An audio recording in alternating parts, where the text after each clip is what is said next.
నమస్తే, welcome to our channel. చేసిన పాపం ఊరికే పోదు అంటారు పెద్దలు. సరిగ్గా సీఎం జగన్మోహన్ రెడ్డి విషయంలో ఇదే జరుగుతున్నట్టు కనిపిస్తుంది. ఒకవైపు ఏపీ ప్రభుత్వంపై వ్యతిరేకత, మరోవైపు ఇంటి సభ్యుల నుంచే వ్యతిరేకత. ఇక తాజాగా ఢిల్లీలో వైఎస్ సునీతారెడ్డి పెట్టిన ప్రెస్ మీట్ గురించి మనందరికీ తెలిసిందే. అయితే అక్కడ ఆవిడ కుండ బద్దలు కొట్టినట్టు విషయం మొత్తాన్ని చెప్పేశారు. అలాగే సీఎం జగన్పై సూటి ప్రశ్నలు వేశారు. ప్రభుత్వానికి ఓటు వేయొద్దు అని కూడా ఏపీ ప్రజలకు చెప్పారు. ఇక మరి దీనిపై సీఎం జగన్ ఎలా స్పందించే అవకాశం ఉంది? అసలు ఆయన రియాక్ట్ అవుతారా లేదా? ఈ విషయాలన్నీ మనతో పాటు చర్చించేందుకు తెలుగుదేశం పార్టీ సీనియర్ నాయకులు ముల్లంగి వెంకటరమణ గారు ఉన్నారు. ఆయనతో మాట్లాడి మరిన్ని డీటెయిల్స్ తెలుసుకునే ప్రయత్నం చేద్దాం. నమస్కారం. నమస్తే అమ్మా. సో వెంకటరమణ గారు, సునీతారెడ్డి ఢిల్లీలో ప్రెస్ మీట్ పెట్టారు. ఆవిడ కుండ బద్దలు కొట్టినట్టు చెప్తున్నారు, మా కుటుంబ సభ్యుల ప్రమేయం ఉంది అని. సో దీనిపై మీరు ఏం చెప్తారు?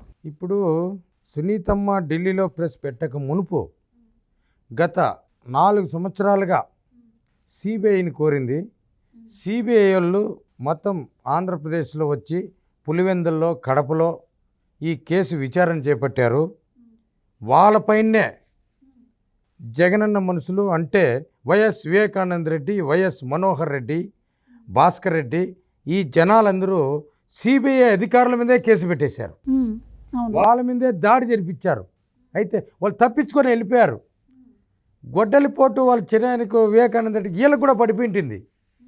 గొడ్డలిపోటు వేస్తామంటే అధికారులు చెలోజావు ఢిల్లీ వెళ్ళిపోయారు. మళ్ళీ ఒక టీంను పంపించాడు. టీంను పంపిస్తే మా అన్న జగనన్న మాట్లాడితే ఢిల్లీ వెళ్ళిపోతాడు. నేను పోలవరానికి పోతా ఉండా, స్పెషల్ స్టేషన్స్కి పోతా ఉండా, నిధులకు పోతా ఉన్నానని సిబిఐలో కడపలో ఎంటర్ అయిన వెంటనే అన్న ఢిల్లీ ప్రయాణం స్పెషల్ ఫ్లైట్ ఆడిపోవడము. వెంటనే మోడీ గారు అమిత్ షా గారి సాష్టాంగ నమస్కారం, కాళ్ళ ప్రదక్షిణ చేసుకోవడం, నన్ను కాపాడు, మా అవినాష్ రెడ్డిని కాపాడడం. ఇప్పుడు 4 సంవత్సరాలుగా జరిగేది అంతే. ఆమె ఢిల్లీలో పెట్టుకొని, అమెరికాలో పెట్టుకొని, లండన్లో పెట్టుకొని ఆయన కేంద్ర ప్రభుత్వం పూర్తి సహాయ సహకారాలు అందిస్తూ ఉంది. ఈరోజు ఒక్క మాట సూటిగా అడుగుతుంది సునీతారెడ్డి. ఈరోజు చెప్తుంది, నా తండ్రిని చంపింది అవినాష్ రెడ్డి, భాస్కర్ రెడ్డి ఇద్దరే అంటుంది. దీనికి సమాధానం ఎవరు చెప్తారు? జగన్మోహన్ రెడ్డి చెప్పాలి. ఈ వేళకే జగన్మోహన్ రెడ్డి ఈ వేళకే రాజీనామా చేయాలి. ఈరోజు ప్రతిపక్షాలు ఈ రాష్ట్రంలో ఉండే వాళ్ళందరూ అడుగుతున్నారు, ఏమని? జగన్మోహన్ రెడ్డి మడమ దిప్పును విశ్వసనీయతకు మారు పేరు జగన్మోహన్ రెడ్డి అంటున్నాడు. ఏదన్నా విశ్వసనీయత? చెల్లెలు అంటున్నావు. ఒక చెల్లెలు ఆల్రెడీ ఆంధ్రప్రదేశ్ సగం ఒక ఆంధ్రప్రదేశ్ ఒక రౌండ్ తిరిగేసింది. ఇంకో చెల్లెలు దేశ రాజధానిలో ప్రెస్ మీట్ పెట్టింది. ఏది విశ్వసనీయత? దీన్ని చెప్పన్నా. 5 గంటలకి ఈరోజు 24 గంటలు తిరగక ముందే సాయంత్రానికి విశ్వసనీయత అంటే రాజీనామా చేయాలా? కారణం, నీ మీద 2 చెల్లెళ్ళు పోరాటం చేసేటప్పుడు నువ్వు నిరూపించుకోవాల్సిన బాధ్యత విశ్వసనీయత అంటే విశ్వసనీయత అనేది మీ నోట్లో రాకూడదు. ఏమి విశ్వసనీయత అంటే ఏమి? 2 చెల్లెలు, చిన్నాయన చంపినావు నువ్వే అని చెప్పి నీ హస్తం ఉంది అంటున్నది సునీత. అది విశ్వసనీయత?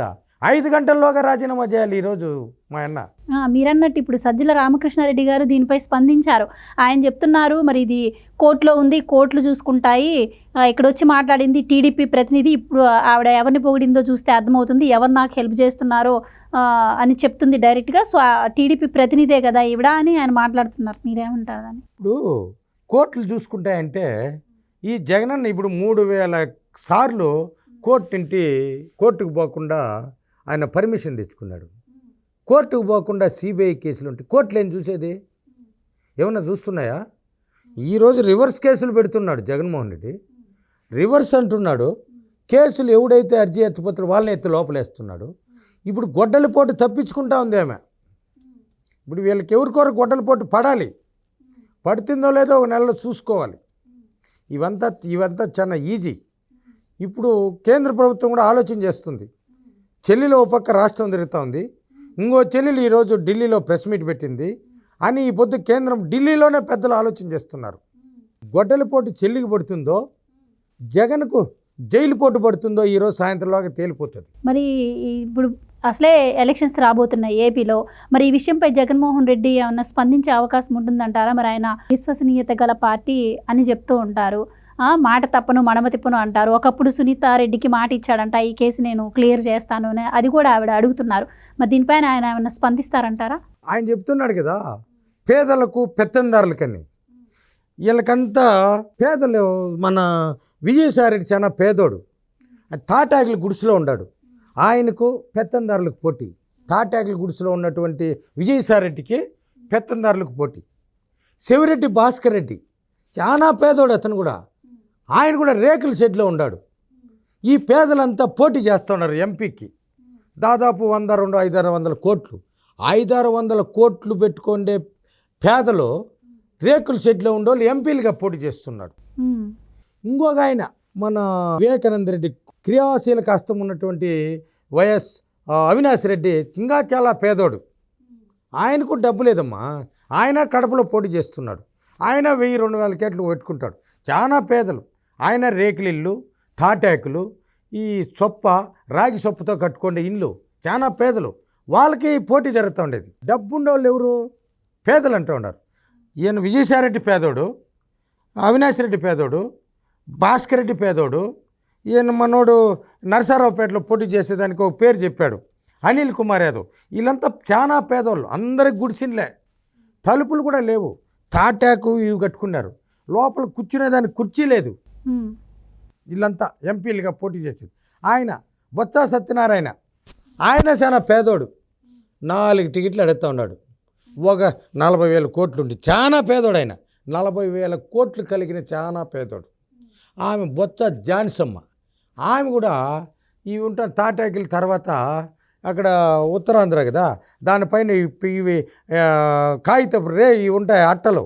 ఆ అట్టలు కాగితాల పైన ఈ ప్లాస్టిక్ కాగితాలు వేసుకుంటే పేదోళ్ళమ్మ వాళ్ళు. కాబట్టి 4 టికెట్లు, ఒక్కొక్క అసెంబ్లీకి 200 కోట్లు, 3 అసెంబ్లీలు 600 కోట్లు, ఆమె ఒక 200 కోట్లు, 6 ఒక 2 600 కోట్లు కలిగిన పేదోళ్ళమ్మ, చాలా పేదోళ్ళు. ఈ పేదలకు ఈ పెత్తందారులకు పోటీ. అది మన జగనన్న చెప్పేది. ఇప్పుడు ఈ ఎన్నికల్లో ఇది చూస్తారు ప్రజలు. ఈ పేదలు పెత్తందారులు జైలుకి ఎంతమంది పోతారు, ఎంతమంది గెలుస్తారు. 101 why not 175, why not jail, why not Philippines, why not Chanchalguda, why not Rajasthan central jail, why not ఇవి ఇంకా ప్రజలు అయిపోయింది స్టోరీ. మా జగనన్న సాయంత్రంలోగా జగనన్న రాజీనామా చేయన్నా. ఈరోజు విశ్వసనీయత ఏది మంది? ఈ విశ్వసనీయత నిరూపించు. ఈ ఆంధ్రప్రదేశ్లో ఎంతోమంది ముఖ్యమంత్రులు ఈ ఆంధ్రప్రదేశ్లో రాజీనామా చేసి వాళ్ళ విశ్వసనీయత వాళ్ళు కాపాడుకున్నారు. మన దగ్గర యాడ్ నుంచి వచ్చిందన్న విశ్వసనీయత. సంపకుండా ఉంటే విశ్వసనీయత అంటాం. చచ్చిపోయి ఒక జబ్బు వచ్చిందనుకో, కడుపు నొప్పి ఉంటే కడుపు నొప్పి అంటాం, తలనొప్పి ఉంటే తలనొప్పి అంటాం. తలనొప్పి లేదు, కడుపు నొప్పి లేదు, డాక్టర్ దగ్గర పోయి ఈడ నొప్పి ఆడ నొప్పి అంటే ఏం మంది ఇస్తారన్నా? మనమే చంపించి మనోళ్ళే చంపేసింటే ఏంది విశ్వసనీయత?